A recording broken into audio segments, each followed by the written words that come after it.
Donc le Chablis de la Maison Moreau a la chance d'être issu d'une sélection parcellaire qui est très importante, qui est de l'ordre de 200 hectares, donc ce qui est considérable et qui me permet du coup de pouvoir sélectionner les sols qui me paraissent être les plus adéquats en fonction du millésime. Donc l'avantage, c'est que justement sur ces 200 hectares, on a la chance de pouvoir sélectionner, y compris des parcelles qui sont complètement différentes de ce qu'on trouve d'habitude, avec des pentes plus importantes. Ça permet d'avoir des raisins de très très bonne qualité tous les ans, quelle que soit la météo. Donc pour la vinification, l'objectif c'est vraiment de préserver cette qualité de raisin. Donc 100% cuvinox, surtout pas de fût ou pas d'artifice.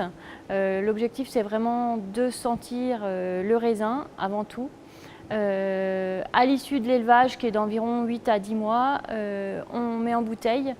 Et on a un vin qui est constamment sur des arômes très exubérants, d'agrumes, de fleurs blanches, toujours cette petite note minérale fumée qui est vraiment digne d'un grand Chablis.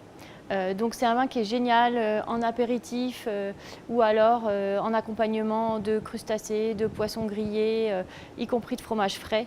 Et sur ce vin, vous pouvez facilement attendre 3 à 5 ans sans problème et il va développer des notes que seuls les grands Chablis peuvent développer sur des arômes de fruits secs, un peu de miel, etc. Et c'est vraiment un régal.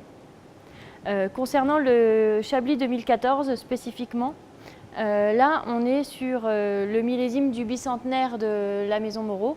Donc on a voulu encore plus de typicité, encore plus de caractéristiques.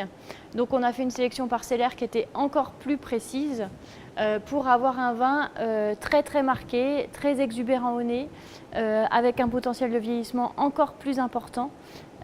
C'était vraiment, je vais dire, la quintessence du Chablis de la Maison J. Moreau et Fils.